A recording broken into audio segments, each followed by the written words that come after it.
자, 동영상을 하나 보겠습니다.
청선이 아빠 신용봉, 난 신왕철 아빠 심현기, 이영근입니다. 큰아들이. 서영우 아버지 되는 사람입니다. 조유섭 아빠, 진영이 아빠, 성함은 김성호. 생각나지요. 그 아들, 딸 만났다가 아들 가졌는데 요번에도 딸이 못 갈까 했는데 네 엄마 아빠 동생한테 신경 써줘가지고 왔고. 부모로서 이렇게 뭔가를 충분하게 해줘야 되는데 그런 것도 못 해주고 그래서 참 마음이 아픕니다. 아들이라는 것은 너무 좋아. 바꿀 수도 없는 것이고. 크게 뭐 도와주지도 못했고 했는데 그들이 알아서 잘 커가지고. 계속 부족한 게 부모 마음 아닐까요? 죽는 순간까지. 제가 그런 마음으로 살고 있어요. 계속 부족한 거예요. 너무 엄하게 했던 게 그래서 미안.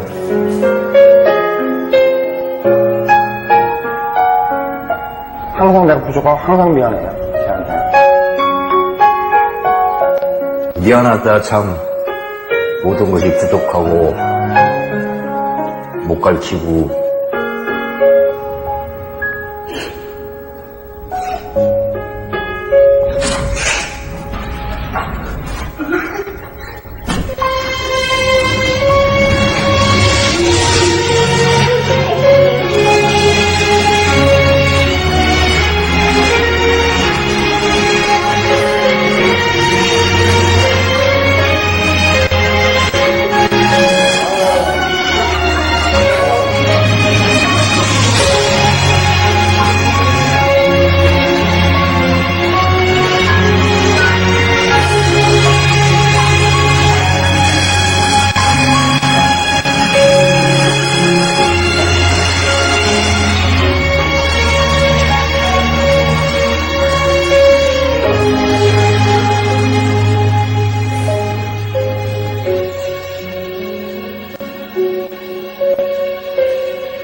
노래 부르는 노래는 안 부르겠습니다. 내려가십시오, 반주자들.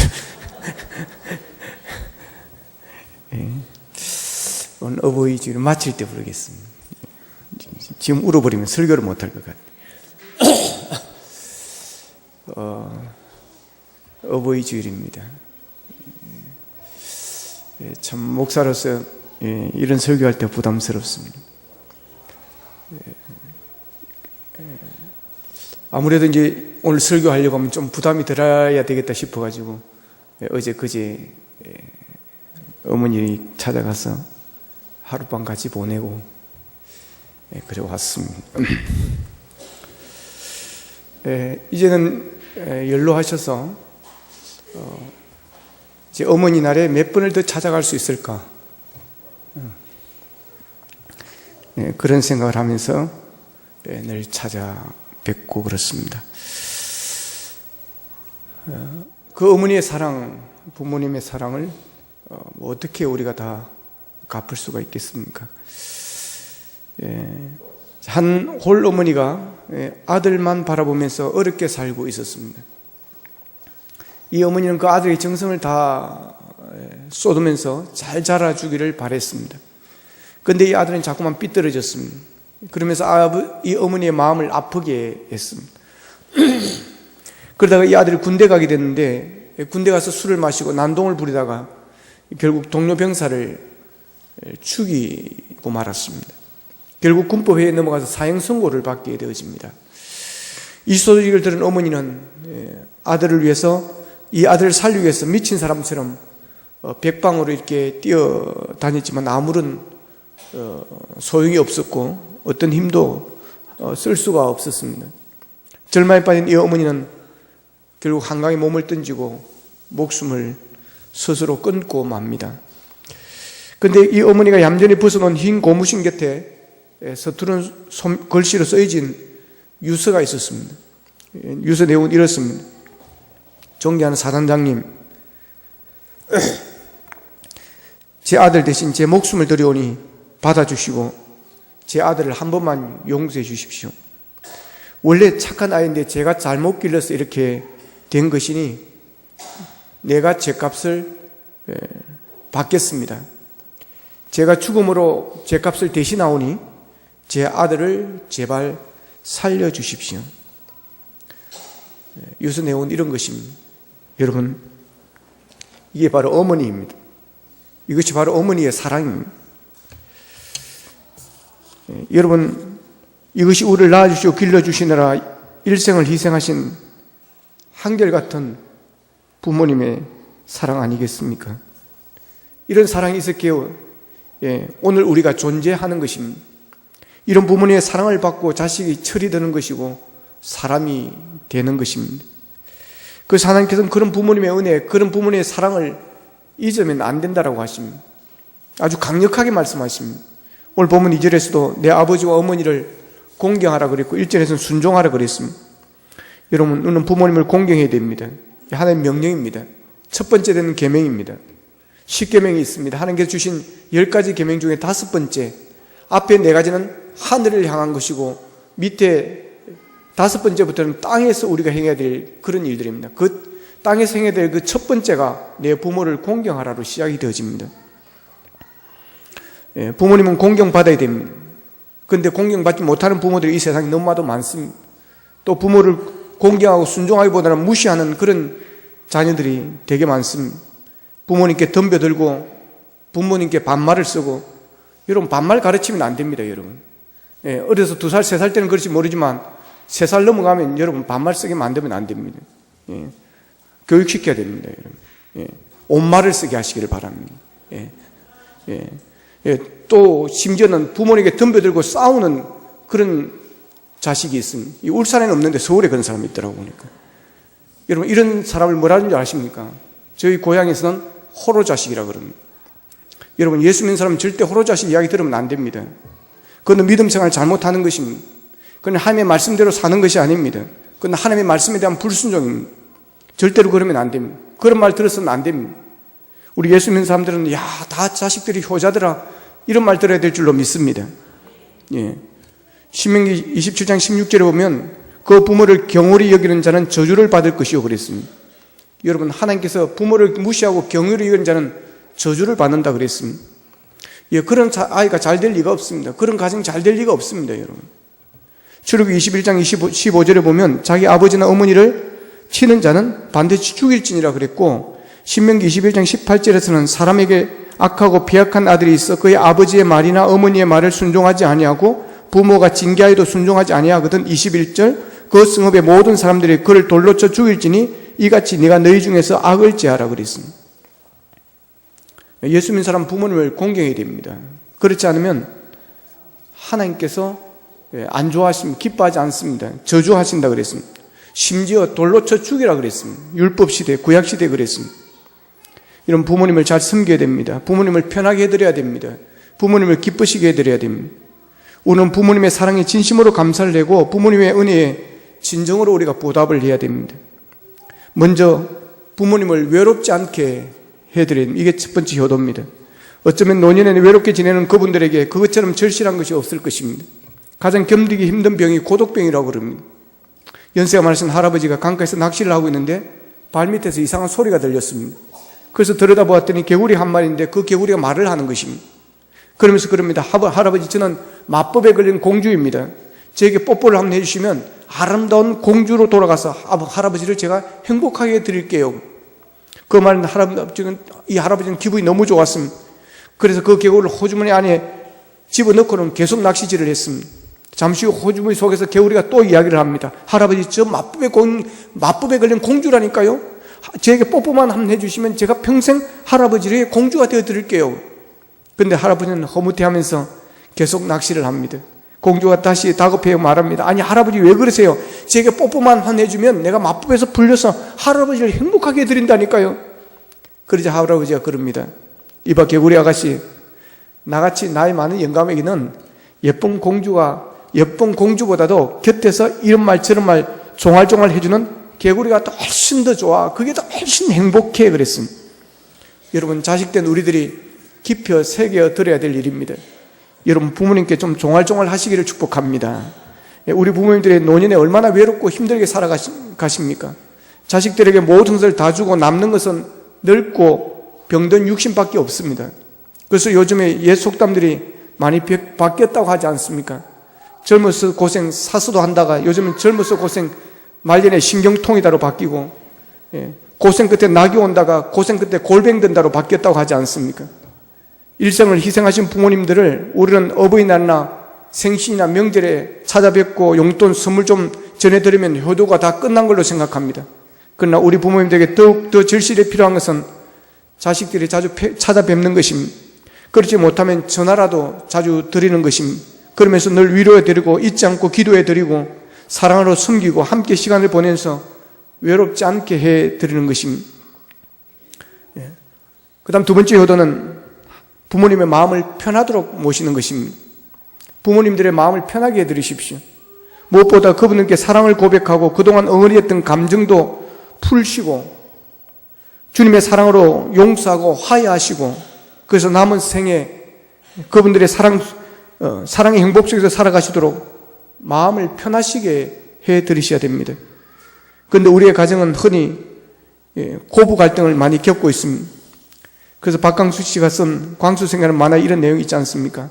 시어머니와 사이가 너무 안 좋아서 며느리가 있었는데, 안 좋은 걸 며느리가 있었는데 하루는 전화가 걸려왔습니다. 너희 시어머니를 우리가 납치했다. 돈을 주지 않으면 너희 시어머니를 우리가 가만히 두지 않겠다. 그 소리를 들은 며느리가 잘 되었다는 시에 그래, 나 돈 한 푼도 못 준다. 네 마음대로 해라 그랬습니다. 그러니까 납치범은 다시 말합니다. 좋다. 진짜 몸값 주지 않으면 시어머니를 당장 너희 집으로 돌려보내겠다. 이 당황한 며느리가 통장물화 몇 번입니까? 얼마를 붙여드리면 됩니까? 그랬다는 거 아니겠습니까? 여러분, 그러시면 안 됩니다. 푸셔야 됩니다. 사랑하셔야 됩니다. 존경하셔야 됩니다. 그래서 사랑장인 고린도 13장을 며느리 버전으로 이렇게 바꾸어 보았습니다. 내가 시어머니께 애교 있는 말로 안부를 전할지라도 시어머니에 대한 사랑이 없으면 울리는 꽹과리가 되고, 내가 세상 지식과 지혜로 교회의 집사나 권사가 됐을지라도 사랑이 없으면 아무것도 아니요. 내가 내게 있는 물질로 시어머니께 넘치는 용돈을 들여도 사랑이 없으면 아무 유익이 없느니라. 사랑은 시어머니가 무리한 요구를 할지라도 오래 참고, 시어머니가 좀 심한 말을 할지라도 온유하며, 사랑 남편이 시어머니에게 재롱을 부려도 시기하지 아니하며, 시어머니 앞에서 자신을 내세우며 자랑하지 아니하며, 시어머니보다 나은 점이 있어도 교만하지 아니하며, 시어머니께 결단코 무례히 행하지 아니하며, 사랑은 화가 목구정까지 치밀어 올라와도 모든 것을 참으며 어떠한 시어머니라도 끝까지 모든 것을 믿으며 시어머니와의 관계가 새롭게 회복되도록 모든 것을 바라며 시집살이가 힘겨울지라도 모든 것을 견디느니라. 할렐루야. 믿는데 어떻습니까? 딱 두 분은 난 죽어도 못해 이런 인상인 그러시면 안 됩니다. 얼마나 은혜로운 사랑의 고백입니까? 우리 부모님들이 날마다 이런 사랑의 고백 속에서 감격스럽게 살아가도록 해 주셔야 됩니다. 우리의 마음이 치유받고 사랑의 마음이 회복되면 그렇게 미워 보이던 시어머니도 여러분 사랑이 가고 우리의 말하는 행동이 사랑의 삶으로 변화가 될 줄로 믿습니다. 늙었다는 소리를 아주 듣기 싫어하는 할머니 근사님이 계셨습니다. 그래서 평소에 정겨 보이려고 화장도 예쁘게 하고 옷 입는 것도 되게 신경을 쓰셨습니다. 그런데 그분의 며느리 집사님이 아주 좋은 생각을 해냈습니다. 그래서 칠순을 맞이한 이 시어머니의 생신날에 생일날 카드에 이렇게 썼습니다. 사랑하는 어머니, 어머니의 50번째 생신의 스무도를 축하드립니다. 그랬다는 것입니다. 그 카드를 받은 이 어머님이 입이 귀에까지 여러분 막 찢어졌다 그러던데, 칠순 그렇게 하지 않고 50번째 생일의 20번째, 여러분 우리 부모님들은 젊고 건강해 보인다면 제일 좋아하십니다. 우리의 칭찬과 격려의 말 한마디가 부모님의 마음에 그렇게도 위로가 되고 힘이 되어지는 것입니다. 이보다 더 행복한 부모와 자녀의 관계가 또 어디에 있겠습니까?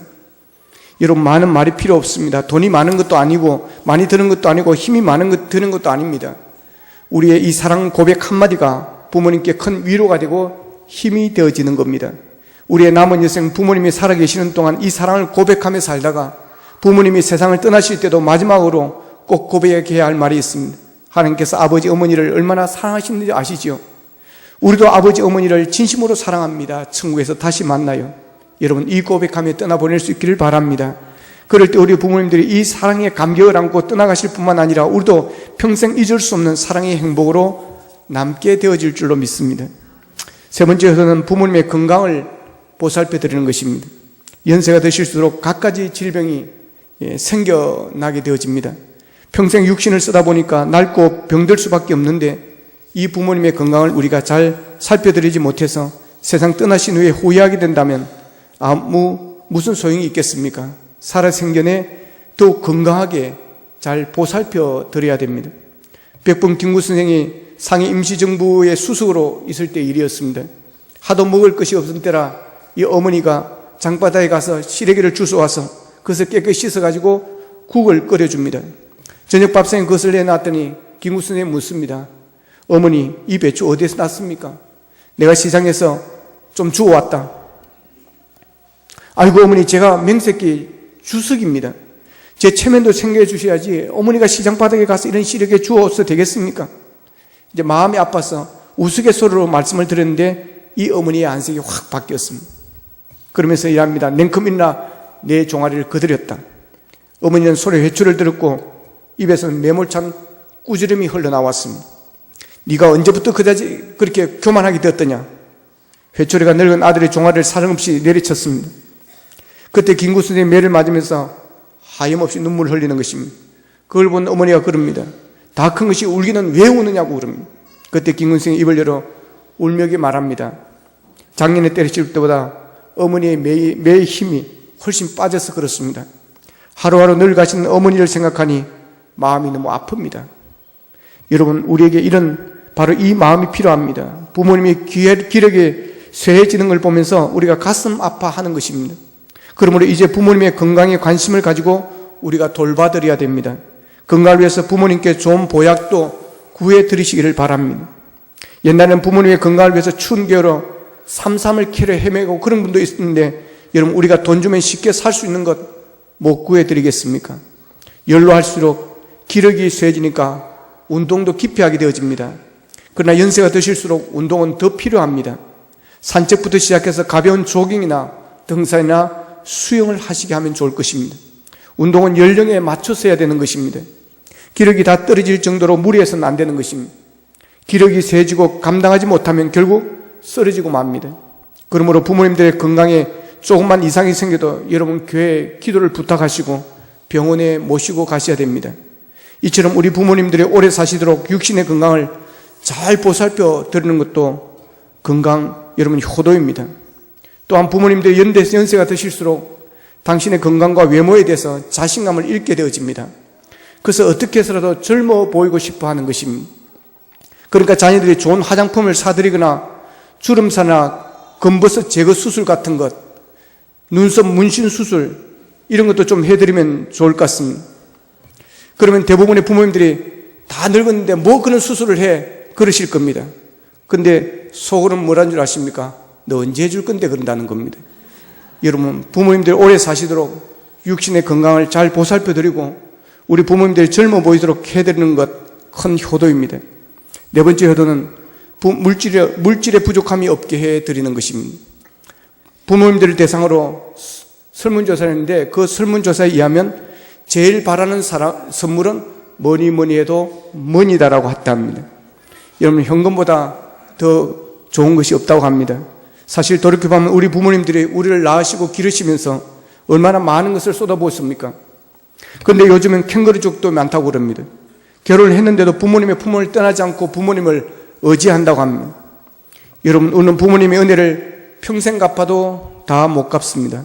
그런데도 우리는 부모님들께 물질로 보답하는 것에 너무 인색하고 아까워합니다.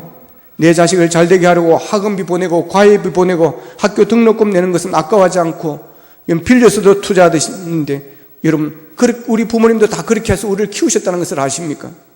그런 부모님 위해 우리가 그렇게 인색해져 있어야 되겠습니까? 여러분, 물질로 부모님을 섬기시기를 바랍니다. 우리가 부모님을 물질로 풍족히 섬길 때 하나님께서도 풍성한 복으로 우리에게 갚아주실 줄로 믿습니다. 그런데 무엇보다도 가장 소중한 효도가 있습니다. 그것은 부모님을 신앙으로, 믿음으로 살도록 하는 것입니다. 부모님 살아생전에 잘해드는 것도 중요하지만 이 세상을 떠나신 후에 영원히 복되게 사시도록 하는 것이 영원한 효도인 줄로 믿습니다. 신앙으로 살 때 영원한 생명을 누릴 뿐만 아니라 이 세상에 사는 동안에도 여러분, 마음의 평안과 위로를 받고 영육 간의 강건함을 누리며 살 수가 있습니다.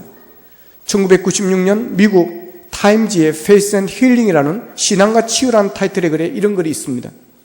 의사들이 연구해 보니까 신앙을 안 가진 사람이 가진 사람보다 심장병 사망률이 3배나 높고 혈압도 높고 동맥경화증 등 동맥 질환도 많고 골절로부터 회복도 늦고 우울증이나 불안장애 등 정신장애도 많고 알코올이나 니코틴이나 마약 중독자도 더 많고 자살률도 3배나 높다는 그런 통계가 나왔습니다. 예수를 믿으면 내세 영원한 복도 받지만 이 땅에서 행복하고 건강해지는 복도 받을 줄로 믿습니다.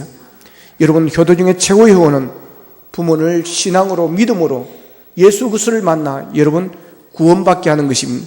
영생을 얻게 하는 것입니다. 우리 부모님들이 이 땅에 사는 동안에 얼마나 많은 고생을 하셨는데 예수 안 믿다가 여러분 이 세상을 떠나신다고 한다면 여러분 우리의 마음이 어떠하겠습니까? 아무리 효도를 잘한다 할지라도 아무리 효자라고 효녀라 할지라도 부모님을 전도하지 못한다면 이것은 진짜 효도가 아닌 것입니다. 어머니가 암으로 세상을 떠나게 된 한 집사님의 가정이 있었습니다. 딸 집사님이 어머니의 구원을 얼마나 눈물로 호소했는지 모릅니다. 그런데 어머니를 만날 때마다 그럽니다. 엄마, 하나님께서 살아계십니다. 하나님께서는 엄마를 사랑하십니다.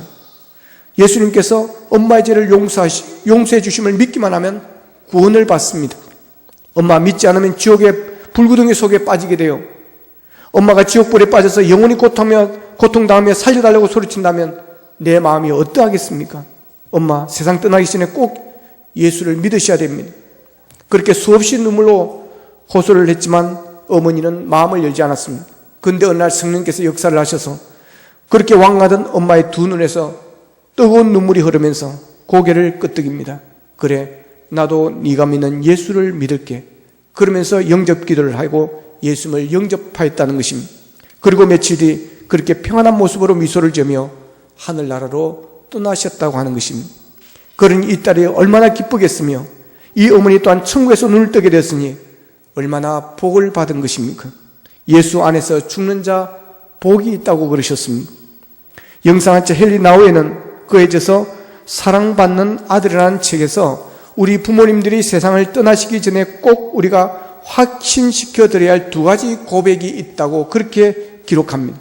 하나는 God loves you. 하나님은 당신을 사랑합니다라는 것과 We love you. 우리는 당신을 사랑합니다라는 것입니다. 이 두 가지 고백 속에서 부모님이 이 세상을 떠나시도록 해야 한다고 하는 것입니다. 그러면 이 부모님은 이 세상에 살았던 것을 여러분 절대 후회하지 않는다는 것입니다. 헛되게 살지 않았다는 것을 확인한다는 것입니다. 자식들이 우리 모두는 당신을 사랑하십니다. 부모님을 사랑합니다. 어머니를 사랑합니다. 그리고 하나님도 어머니를 사랑합니다. 하나님도 아버지를 사랑합니다. 얼마나 아름다운 이별이겠습니까? 이처럼 우리 부모님들이 영육간의 기쁨을 누리며 은혜롭게 사시다가 주님 부르실 때 주무시듯이 하늘나라로 떠나가시게 하는 것이 우리가 가장 먼저 해야 할 효도요, 가장 중요한 효도임을 잊지 마시기를 바랍니다. 그런데 우리는 이렇게 효도할 수 있는 날들이 많이 남아있는 게 아니라고 하는 것입니다. 언제까지 건강하셨던 부모님이 오늘 갑자기 떠나실 수가 있는 것입니다. 편지 하나를 소개하겠습니다. 어느 어머니 학교에서 부모님께 편지 쓰기를 했는데 그 중에 한 분이 쓴 편지입니다. 불러보고 싶은 이름, 천국에 계신 아버님께, 아버지, 이렇게 불러본 지도 벌써 7년이 되었네요. 지금 이 시간 너무너무 보고 싶습니다. 이제 막 편을 들었는데 벌써 코끝이 찡해 오고 눈물이 나려고 합니다. 아버지 떠나시기 며칠 전에 우리 딸 잘 되는 거 보고 가야 할 텐데 하시며 마지막까지 저를 걱정하셨다는 말씀을 듣고 많이 울었습니다. 너무 죄송해요. 아버지 몸져 누우시고 이제 치료를 포기해야겠다며 하늘나라 가실 준비를 하시는지도 모르고 저는 먹고 사는 데만 급급해서 찾아뵙지도 못하고 결국 떠나시기 전날 병원에서 뼈만 앙상에 남은 아버지의 모습을 뵙고 얼마나 후회했는지 모릅니다. 말은 못했지만 아버지께 마음속으로 용서를 빌었어요. 알고 계셨죠? 아버지, 저 요즘 신앙생활 잘하고 있어요. 아버지가 원하셨던 참된 신앙생활을 다시 시작했어요. 아직은 많이 부족해서 어려운 점도 있지만 기도하면서 믿음으로 이겨나갈게요. 아버지여, 절 위해 많이 기도해 주세요. 아버지가 세상 떠나기 전에 어머니가 꼭 듣고 싶은 말이 있었는데 해주지 않아서 많이 섭섭하셨대요. 그러니 꿈속에라서도 한번 나타나셔서 위로해 주세요. 내 만나 살면서 고생 많이 했대. 내 먼저 천국에 가 있을게. 거기도 우리 딸이 둘이나 안 있나? 걔들 만나면 당신 소식 전하고 같이 있을 테니까 아프지 말고 건강하게 살다가 천천히 와. 사랑한대 하고 꼭 한번 위로해 주세요. 아버지, 오늘은 아버지께 편지를 쓰고 내일은 어머니께 편지를 쓸 겁니다. 지금은 이렇게 따로따로 쓰지만 머지않아 부모님 전상서 하고 같이 쓸 때가 오겠죠. 그때까지 어머니께 최선을 다할게요. 외롭지 않으시게 아버지 목까지 다 챙겨드릴게요. 천국에서 다시 배울 때까지 보고 싶은 아버지 편히 쉬세요. 큰딸 올림. 여러분, 자식을 위해서 일생을 희생하신 부모님이 우리 곁을 떠나셨거나 또 세상을 떠나실 날이 점점 더 가까워져 오겠다는 것을 아십니까? 그래서 효도는 미루면 안 됩니다. 다음에 잘해야지 하며 효도를 미루면 반드시 후회하게 되어집니다. 저희 신대원 동기들이 카톡방이 있습니다. 그 카톡방에 어제 올라온 글들이 몇 개가 있습니다. 지금 영신대학교 교수인 김명실 교수의 글입니다. 아버님이 신대원 1학년 때 돌아가셨는데 그 충격이 너무 컸습니다. 6남매 중 넷째, 아주 독립적이고 부모의 간섭을 싫어하던 나였지만 아버님 돌아가신 이후로 나의 뿌리가 송두리째 뽑힌 것 같은 정신적 충격에서 헤어나오질 못하다 휴학했었죠. 복학할 때까지 매일 밤 울었는데 저는 어찌 된 건지 아버지라는 단어만 들어도 지금도 웁니다. 아버지를 너무 사랑했다는 걸 뒤늦게 깨달았습니다. 병상에 계시던 아버지를 마지막으로 보던 날 철학이도 가야 한다며 모질게 일었었던 그날이 한없이 아쉽고 후회가 됩니다. 내 일생 가장 후회스러운 선택이었습니다. 그땐 그게 정말 마지막인 줄 몰랐으니까요. 또 한 동기 목사님이 글이 올린 글입니다. 1969년 5월 9일 내일 모레면 제 아버지께서 천국 가신 지 47주년이 되네요. 능곡국민학교 4학년 때 일입니다. 지지리도 가난한 아버지였지만 성경책 하나 달랑 남겨두고 가신 아버지가 지금도 고맙고 고맙기만 합니다. 제게 어버이 주일에 찬송가 부르는 것은 늘 어렵습니다. 목매이는 것을 막을 재간이 없었어요. 천국에 계신 어머니가 보고 싶어서 더욱 그렇습니다. 에고, 내가 왜 이런 글을 쓰고 있지? 여러분, 그렇습니다. 부모님께 효도할 수 있는 날들이 많이 남아있지 않습니다. 부모님이 갑자기 세상을 떠나시고 나면 살아계실 때 물심양면으로 여조하지 못하면 정성을 다하지 못한 것이 마음에 걸려서 여러분 후회와 가책 속에 살아가게 되는 것입니다. 부모님이 갑자기 세상을 떠나신 다음에 후회하지 않도록 부모님이 살아계실 때 하나님께서는 잘하라고 하심, 부모님을 공경하고 순종하라고 하심, 여러분 살아계실 때 효도할 수 있기를 바랍니다. 살아계심에 여러분 효도할 기회가 있다는 것을 감사하시고 부모님을 외롭지 않게 해드리시고 부모님의 마음을 편하게 해드리시고 부모님의 건강을 보살펴 드리시고 물질로 부모님을 섬기시고 부모님의 마음을 편하게 해드리시고 무엇보다도 부모님이 믿음 생활 잘 하시도록 예수 믿고 구원받아 천국 갈 수 있도록 영생의 복을 누릴 수 있도록 여러분 효도하시기를 바랍니다. 심은 대로 거둡니다. 효자집에서 효자가 나옵니다. 이상합니다. 시어머니를 독하게도 미워하고 독하게도 잘못했던 저희 시골 옆집에 저희 친구 어머니가 있습니다. 똑같은 큰 며느리를 만났습니다. 이상합니다. 우리 어머니는 우리 할아버지 할머니 잘했습니다. 그랬더니 우리 어머니는 큰 며느리를 잘 만나는 복을 받았습니다. 여러분 부모님께 잘하면 복 받습니다. 예, 이것이 하나님의 약속입니다. 자녀들아 주 안에서 너희 부모에게 순종하라. 이것이 옳으니라. 내 아버지와 어머니를 공경하라. 이것이 약속 있는 첫 계명이니 이로써 네가 잘되고 땅에서 장수하리라. 아멘. 우리 높고 높은 하늘의 찬송 노래 한번 부르겠습니다. 여러분 이 노래가 원래 찬양입니다. 예, 초대교회 때 찬양입니다. 근데 이게 종교 편향주의를 해가지고 3절을 빼고 1, 2절만 지금 부르면서 부르고 있다고 하는 것입니다. 같이 한번 불러보겠습니다.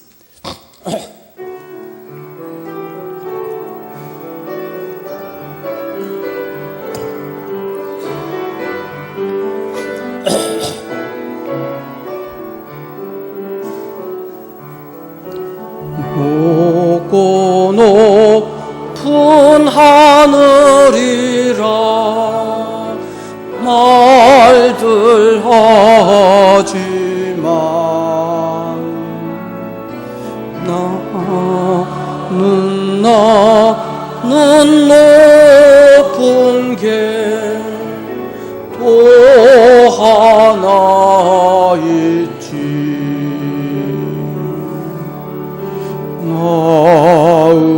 나으시고 기르시는 어머님은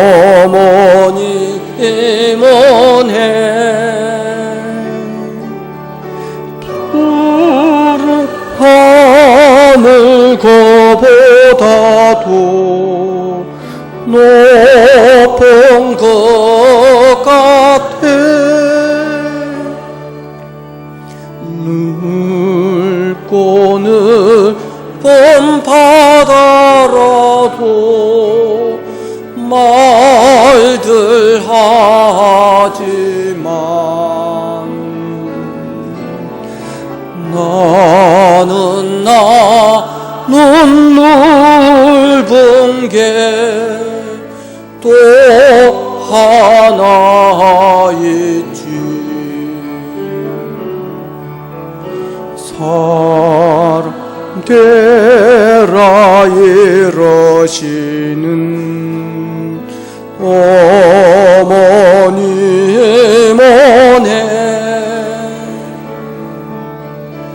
푸른 하늘 거보다도 넓은 것 같아.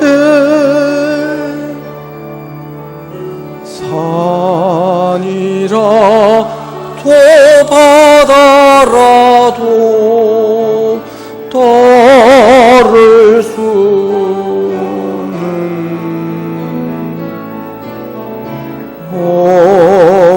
어머니의 큰 사랑, 거룩한 사랑,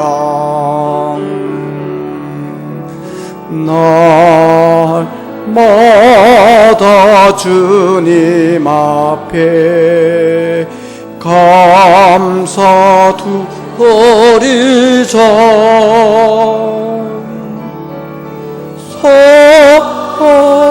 사랑의 어머님을 주신 은혜를